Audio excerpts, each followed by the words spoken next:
they also blur our judgment, which leads to negative impact. That's why balancing our emotions is very important. Next, it examines the barriers to moral decision making and the psychological factors that shape ethical action.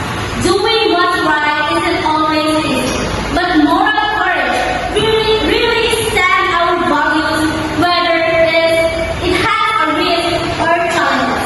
Feelings as obstacles to making the right decisions. 1. Emotions can cloud judgment and hinder moral decisions. For example, natatakpan ka rin ng kaibigan mo dahil may nasabi siyang negative sa'yo. At kung isang hindi na siya ng favor, natural na sasabihin mo ay no. 2. Strong emotions can lead to impulsive or irrational decisions. For example, nag-rush ka dahil may activity kang ipapasa at malapit na ang deadline. At sa sobrang pagmamadali mo, nakakagawa ka ng mga mistakes at mas lalo nagiging stress ka. Suppressed emotions may lead to unethical choices driven by personal biases. For example, palihim kang naiingit sa success ng katrabaho mo. At nung panahon na i-evaluate ka siya, hindi ka nagsabi ng mga positive comments about sa kanya. Instead, yung mga nakasisira sa kanya para hindi matuloy yung promotion. Feelings as obstacles can be number 1, anger, number 2, fear, number 3, guilt, and number 4, jealousy. These strong emotions can affect decisions, sometimes leading to unfair and impulsive choice. Number 1 obstacle is anger. When angry people may not without considering the consequences causing harm or injustice. In support with this, according to Family et al. 2007, anger can lead to impulsive moral decisions, often disregarding fairness and justice. For example, nabasa ni Alpha ng cellphone ni Chelsea.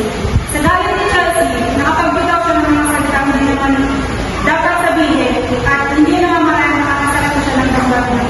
Number 2 and obstacle is fear. Fear can prevent someone from standing up for what is right as they avoid confrontation terms.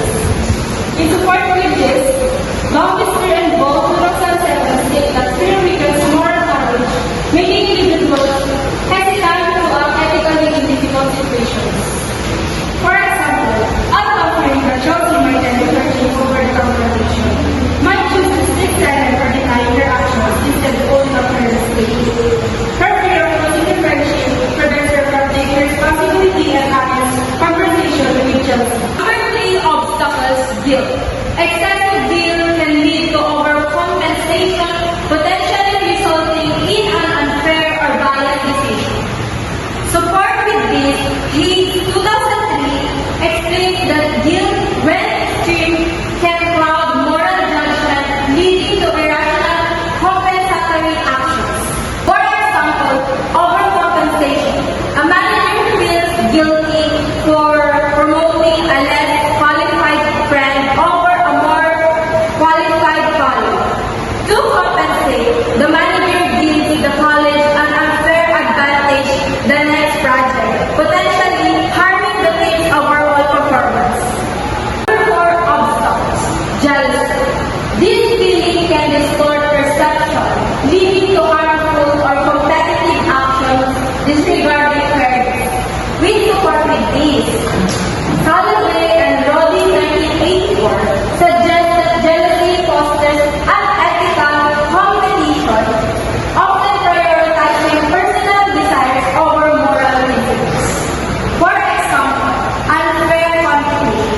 An employee feels jealous of a colleague's success and sabotage their project to get ahead.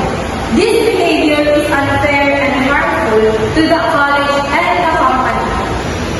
Next, feelings help in making the right decision. Number 1, emotions can promote ethical behavior when balanced with reason. Feelings help us with right decision, pero dapat may logic po.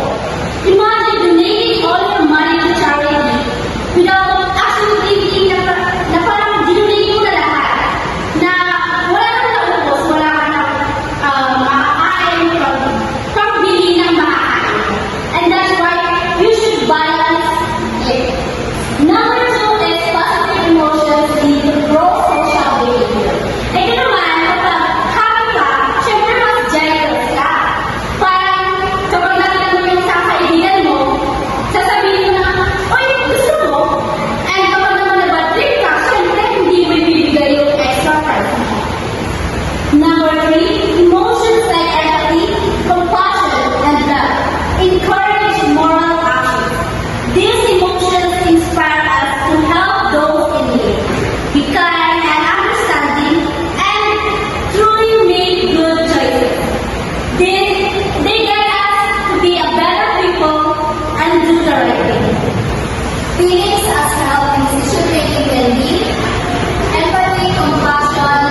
She failed the trade